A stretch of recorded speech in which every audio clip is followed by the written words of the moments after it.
O vídeo que você clicou já vai começar, mas antes, deixe seu like, compartilhe e se inscreva no canal TV Flórida, a sua TV brasileira nos Estados Unidos.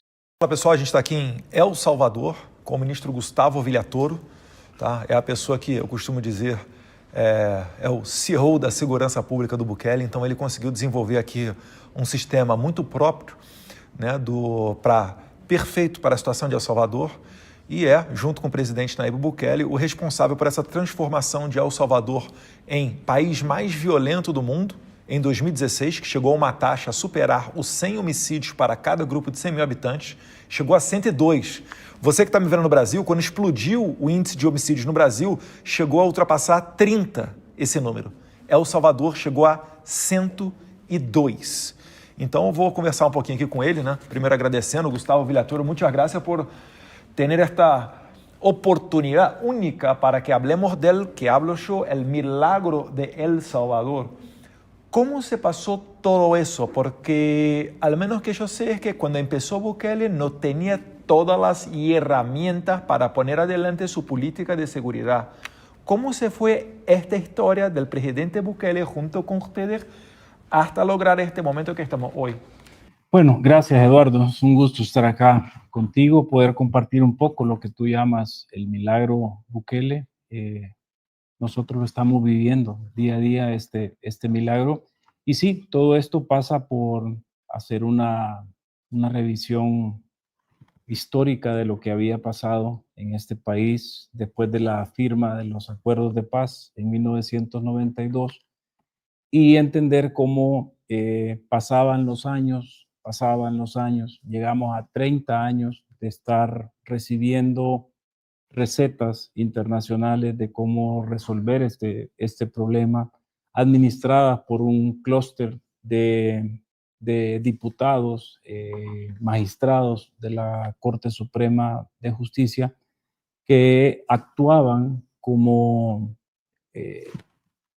marionetas de este sistema perverso. El Salvador, al igual que muchos países de América Latina, fue contaminado para mantenernos pobres y violentos. Y más allá de las leyes que ellos nos imponían, todo lo garantizaban con los diputados y los magistrados de la Corte Suprema de Justicia. Y nosotros naturalmente teníamos conocimiento de eso, supimos jugar los primeros años con los dinosaurios de la Asamblea y de la Corte y empezamos a mostrar una verdadera intención política y ejecutiva de querer transformar este país y dejar en evidencia a la población, a nuestros hermanos salvadoreños, que no podíamos hacer más porque los dinosaurios que representaban a los globalistas no nos dejaban, de tal suerte que, como en todo Estado de Derecho, tuvimos que esperar las elecciones para que fuera el mismo pueblo salvadoreño el que expulsara a esa clase política, lo cual ocurre en el 2021, y nosotros también con ese pleno entendimiento, pero más allá de verlo como que si fuera una revancha, no era una revancha, era una acción que teníamos que hacer por el mandato del soberano, que al final es el que vota, el ciudadano salvadoreño. Entonces, en la primera sesión solemne de esa asamblea, ya con mayoría, el presidente Bukele,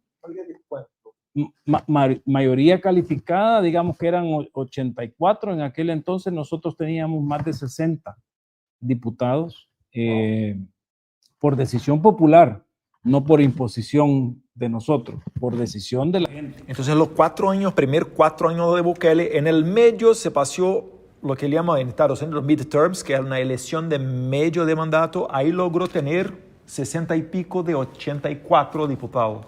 Correcto. Y aquí solo hay unicameral, ¿cierto? No es... Sí, es unicameral. Entonces, ¿qué pasa? Cuando tú interpretas la intención del votante, era, en principio, romper y llegar a tener una mayoría simple, calificada, no se podía.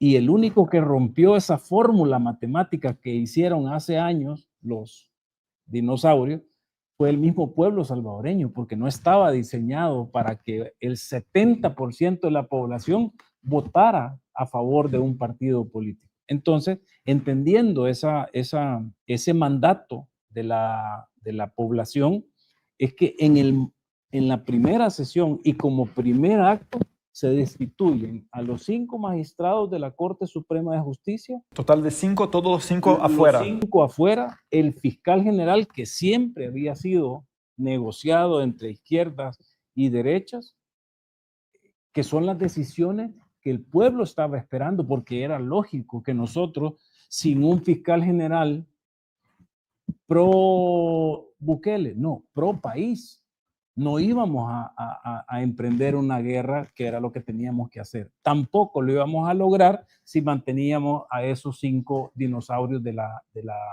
Corte Constitucional. ¿Y nos acusaron ustedes de radicales?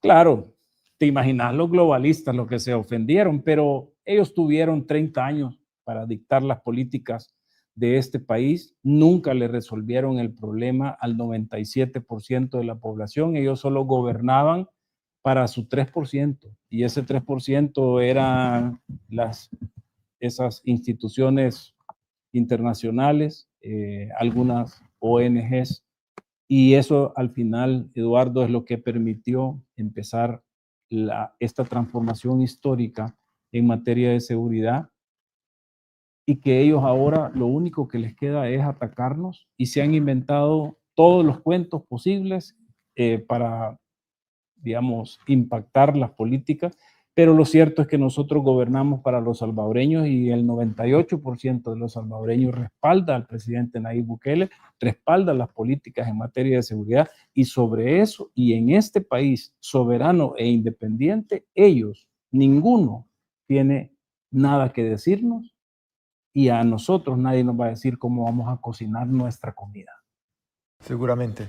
No, yo me quedo, es increíble, yo tengo 41 años, nunca he mirado una democracia occidental en cualquier parte del mundo, una aprobación con un presidente en una reelección lograr 80 y 84%, y increíble. ¿Y cuántos tienes ahora parlamentarios y cuántos son de base de Bukele? Ahora también tenemos, se redujo, tenemos 62 diputados, de los cuales nosotros tenemos 54. Seguimos. Encima más cualificada, mayoría, sí, increíble. Sí. Entonces, pero eso es lo importante de hacer políticas públicas que realmente descansen en la población. Yo siempre lo digo, nuestra política en materia de seguridad no está escrita en ningún lado, pero gracias a Dios la andan 6 millones de salvadoreños. Y esos 6 millones de salvadoreños son los que día con día nos están ayudando a eliminar esos reductos que aún quedan de pandilleros, pero son ellos los que nos están demandando este país seguro, este país ahora de esperanza. Es un país viable para el turismo, viable para la educación, viable para la salud. Y creo que no nos equivocamos cuando tomamos la decisión de ser independientes y de ser soberanos, y de no permitir que nadie fuera del país nos viniera a decir cómo teníamos que gestionar la cosa pública. Seguramente. En Brasil, imagino yo, cuando pongo en mis redes sociales que hablo del milagro de Bukele, el concepto creado por yo. Cuando hablo del milagro de Bukele, muchas personas vienen y hablan, Eduardo, pero El Salvador es un país chiquito. ¿Qué puede hablar para estas personas? Sí, yo creo que esto no tiene nada que ver con el tamaño de un país. Yo creo que eso también viene un poco por todo lo que nos han tratado de mantener pobres y violentos. Eso también nos impide trascender y decir, el tamaño no importa, porque Singapur es un país muchísimo más pequeño que nosotros y llegó a un desarrollo esperado. Qatar casi que es lo poquito menos que nosotros. Es decir, no tiene nada que ver el tamaño con la riqueza, pero tampoco tiene nada que ver el tamaño con la aseguranza, porque tú me puedes decir, mira, en Brasil nosotros podemos caber como El Salvador más de 140 veces, puede ser, ¿ya? 20,000 kilómetros cuadrados contra más de 200,000. Desconozco el dato exacto, pero tenés mayor capacidad de presupuesto, tenés más policía, tenés más recursos para poder enfrentar, pero cuando ni siquiera podés controlar una favela, entonces tu argumento de que nosotros sí podemos porque somos pequeños y tú no podés porque somos grandes se cae, porque ni siquiera una favela es segura en Brasil. ¿Ya? Entonces, no es del todo cierto que el tamaño, a ver, esto no va de tamaños, esto va de contaminaciones, de leyes perversas que nos han metido a toda América Latina y que haber descifrado toda esa maldad que hicieron sobre América Latina, nosotros lo hemos dicho, no éramos el objetivo de estas leyes. Posiblemente eran ustedes, países grandes, con demasiada riqueza. ¿La aprobaron en América Latina la fórmula? No, ya lo habían hecho en África. O alguien, tú te puedes explicar cómo África, siendo un país un continente tan rico en recursos, en petróleo, en oro, diamante, fauna, es pobre. ¿Quiénes lo hicieron así? ¿Ya? Es la misma receta que nos aplicaron acá, pero nosotros vamos en sentido contrario, no es en razón del tamaño, es en razón de qué entendimiento tenemos de cuáles leyes son las que tenemos que tumbar y a qué actores políticos son los que estos globalistas siempre truncan y siempre tienen el candado en las asambleas o congresos y en la Corte Suprema de Justicia. Yo me acuerdo de una llamada que Bukele la tornó pública cuando habló con el recién electo presidente de Argentina, Javier Milei, cuando habló que su principal desafío sería no poner adelante su política, sino que lograr vencer a aquellos que iban a intentar bloquearlo. Y este es 100%. Como hijo del presidente de Brasil, lamentablemente en Brasil no tenemos una elección de medio termo, pero puedo garantizar que el más grande desafío de un presidente en Latinoamérica sí es bloquear a aquellos que intentan bloquear a vos. Pero hablando un poquito de Río, en Río en este momento, además después de una gran operación policial, donde al menos 120 criminales fueron justamente neutralizados, hay en Río, ahorita mismo, está pasando la difusión de un crimen, que es un crimen de extorsión. Sí. Normalmente los criminales de Río ganan mucha plata con el tráfico de drogas, alquilando armas para asaltantes de bancos y cosas así, pero ahora se empieza una modalidad criminal muy fuerte que se van a las tiendas, comercios locales, normales, y hablan, desde ahora adelante tiene que pagar 5, 10 mil dólares para nosotros porque estamos garantizando su seguridad o que sea. Eso se pasa en El Salvador. Punto número 1. ¿Qué se pasaría esto? ¿Cómo sería la respuesta de las autoridades de El Salvador para este tipo de crimen? ¿Es más lucrativo que tráfico de droga? ¿Y hay alguna conexión con que usted decía aquí, hablando específicamente del estado de excepción y plan de control territorial?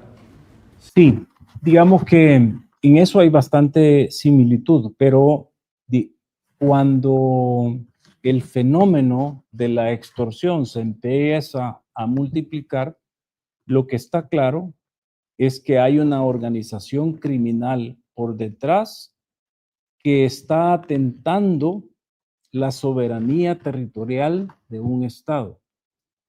Por ende, nuestra forma de ver a esa organización criminal, ella es nuestro enemigo, porque elementos del Estado no pueden endosarse o hipotecarse a manos de organizaciones criminales. Entonces, lo que hacemos es destruir a esa persona penal, que es la empresa criminal, destruirla junto con todos sus miembros. ¿Ya? ¿Por qué? Porque ya trasciende, ya no es un delincuente común el que dice, yo voy a extorsionar a Eduardo, sí, pero solo a Eduardo, es el delincuente común, tiene la oportunidad, le manda un mensaje de texto, lo sorprende y Eduardo le paga una extorsión. Pero estamos hablando acá de organizaciones criminales que determinan que una parte del territorio brasileño o salvadoreño les pertenece a ellos. Y ellos son los que cobran extorsión, ellos son los que imparten justicia, ellos son los que tienen sometido a miles de ciudadanos en ese territorio. El único camino es destruir esa organización. ¿Ya? Porque el presidente Bukele ha sido bien claro también. Ningún Estado puede competir contra los incentivos del crimen. No se puede. Y nos han tratado de vender programas de prevención que... No podemos. No podemos competir contra ellos. Lo único que debemos hacer es sacar a esos criminales de la sociedad. Esa es la única forma para erradicar el crimen. Pero, claro, parte de una nueva visión de ya no estar viendo la persona o el imputado como criminal, sino que yo veo la organización, porque el enemigo de la sociedad es la organización. Esa organización debe coexistir con un Estado o tiene que ser eliminada. Tiene que ser eliminada. Entonces, haber hecho ese cambio a nosotros... Perdón, la mirada entonces no es para el criminal, la persona del criminal, sino que si se pasa una conexión con esta empresa, organización criminal, ya empieza con penas altísimas, ¿sí? Claro, eso es lo que nosotros aprendimos porque pasamos pretendiendo aplicar un derecho penal diseñado para delincuentes comunes, usarlo para destruir organizaciones criminales. Fue un desastre. Y no solo un desastre por la frustración del fiscal, fue un desastre por la cantidad de vidas que nosotros perdimos por sentarlas a declarar a personas comunes como víctimas o como testigos en contra de una organización criminal. De las 125,000 homicidios que estas organizaciones cometieron en los últimos 20 años, el 40% nosotros como Estado mandamos al pelotón de fusilamiento a esas personas. Porque el diseño del derecho penal común no es para enfrentar a estas organizaciones. Entonces, ¿qué pasa? Cuando ya tú creas una pena por pertenecer a una organización, en este país la pena mínima es de 20 años por pertenecer a una organización. No importa qué esté haciendo, si está en colaboración, empieza con 20 años. Es igual que comprar una franquicia. Si tú compras una franquicia de cualquier marca, compras todo.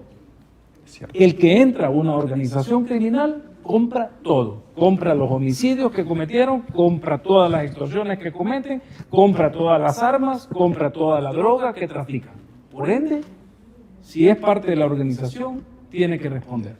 Y cuando el gobierno Bukele logró tener las herramientas, ¿empezaron por los más grandes, por las maras, por las pandillas más grandes, o empezaron desde abajo con el criminal más simple para después subir hasta llegar, como hablamos en Brasil, en los cabecillas?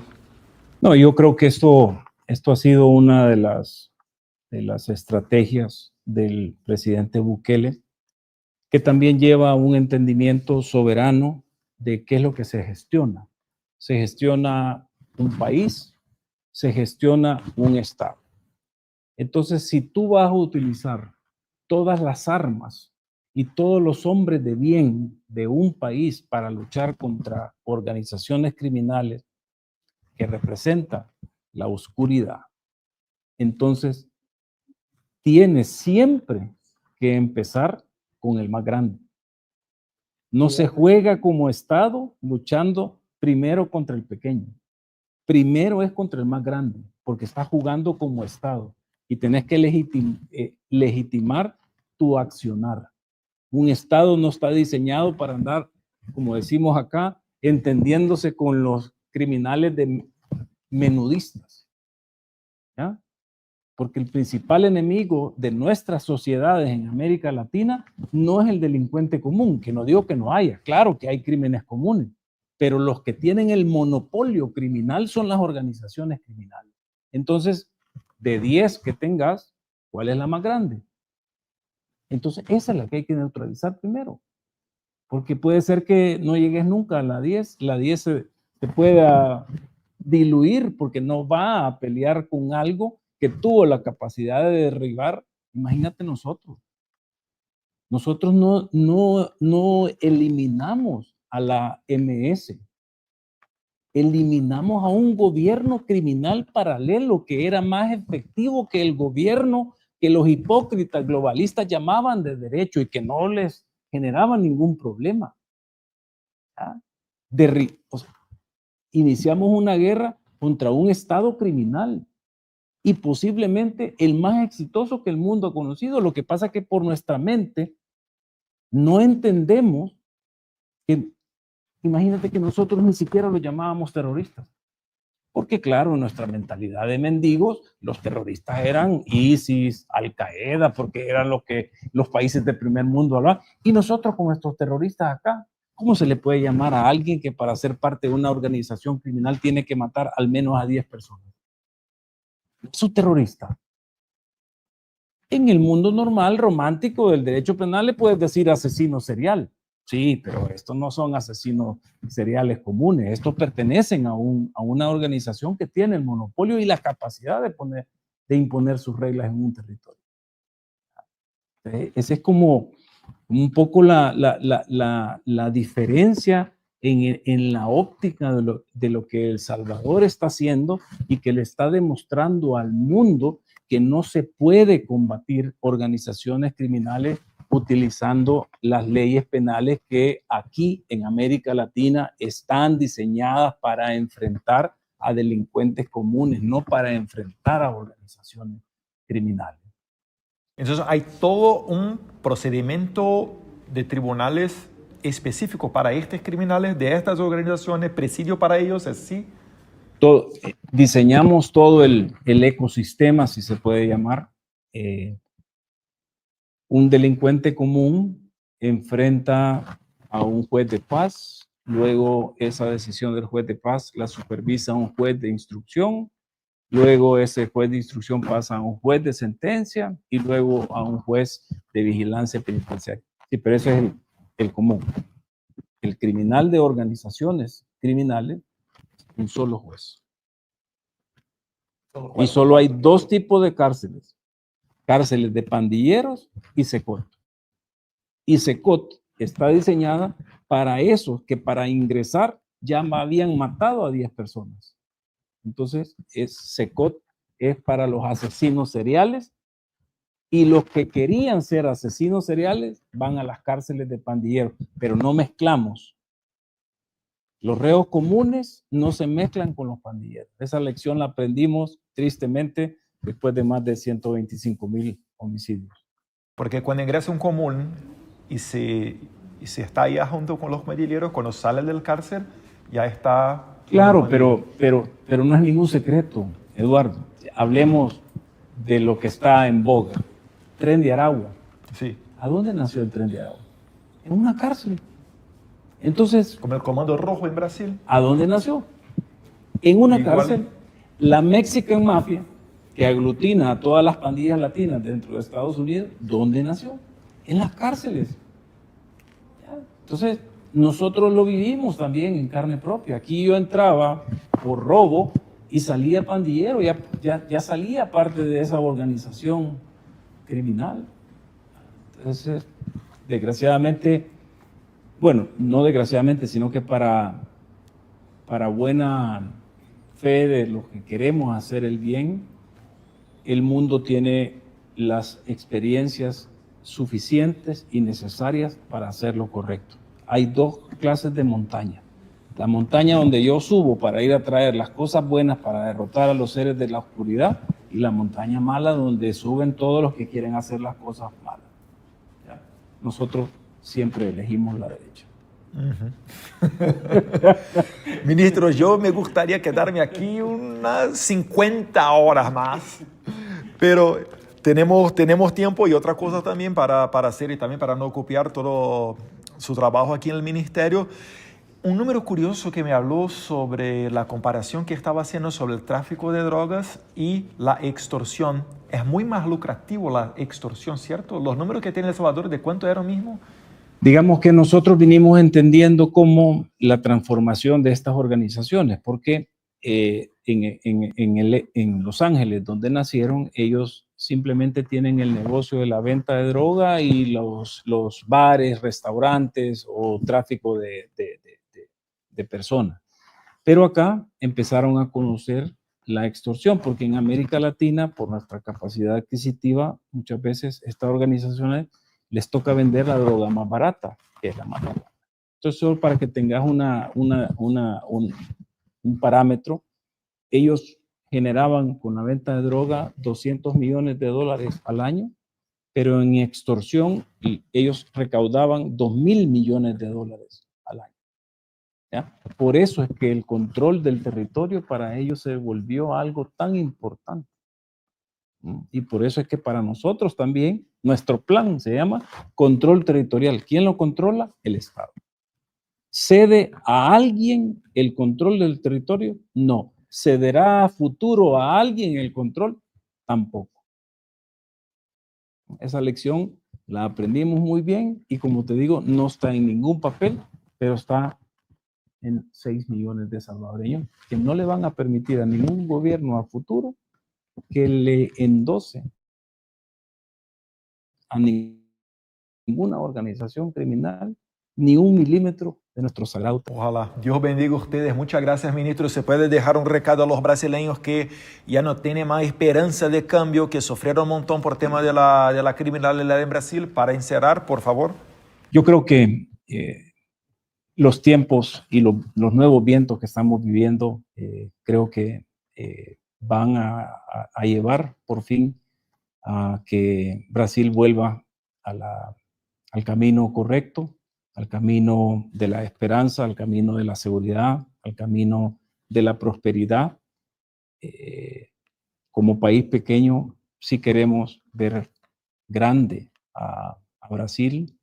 Es un país continente, como dice el presidente Bukele, y que yo no tengo duda de que Dios y los buenos brasileños, que son muchísimo más que los malos, van a por fin dar este cambio muy necesario para toda nuestra querida América Latina. Gracias, ministro. Dios bendiga a ustedes. Encima de todo, sabemos que es también una guerra espiritual. Muchas gracias. Se você chegou até aqui, é um bom sinal. Para assistir os vídeos completos, acesse nosso site ou baixe nosso aplicativo totalmente grátis.